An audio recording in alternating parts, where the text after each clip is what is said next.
Check, check, check. So, eto na nga guys. Check na yung second video ko dito sa Dubai Mall. So, nandito nga pala ako sa may fountain view at may boat ride dito with 68 dirhams at board with something like that.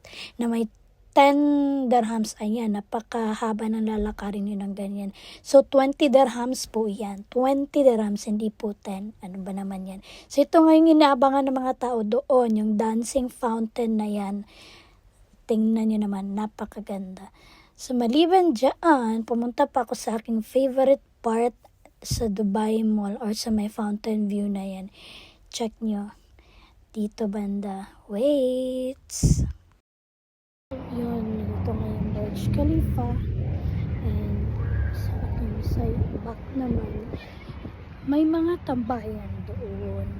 So, hindi na ako umikot dun sa loob. So, may Ski Dubai sa loob ng Dubai Mall. May aquarium, Dubai Aquarium. And may, ano ba yung zoo ba yung tawag doon? Nakalimutan ko na. So, pwede din kayo doon.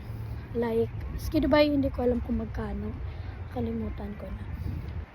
Pero, last time na pumunta kami ng Burj Khalifa and Dubai Aquarium, nandun sa may zoo nila sa loob.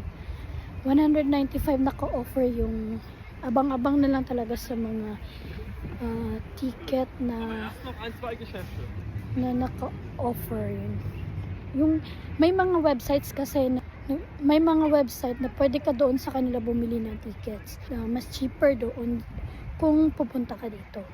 Pero abangan mo talaga kung may offer or what.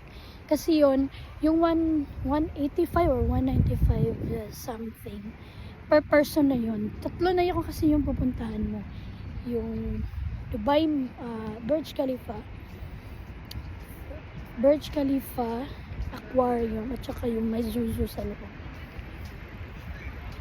So, ayan, nandito nga po pala ako sa may tuktok kung saan dito ko talaga gustong magtambay pag nandito ako sa Dubai Mall. Tingnan nyo naman, napakaganda ng view dyan. At maganda din dito magpicture dyan sa Burj Khalifa na yan. At saka kitang-kita mo yung buong fountain show dyan. So, dati may mga puno pa yan. Ewan ko, tinanggal nila. Matagal-tagal na rin kasi ako hindi nakabalik dito. Hindi ko lang alam kung sila tinanggal. So, pwede nyo gamitin yung hagdanan pababa at paakyat. O di kaya dito kayo dumaan sa patuyok-tuyok na ito. Bahala na kayo malipong dyan. Dyan sa may bandang Zoom ko dyan, may Wings of Mexico dyan guys. Pwede kayong lumipad dyan at pwede kayong mag-snack-snack din doon sa Dubai Fountain. Dito na po nagtatapos ang aking walang kwentang gala. Thank you for watching!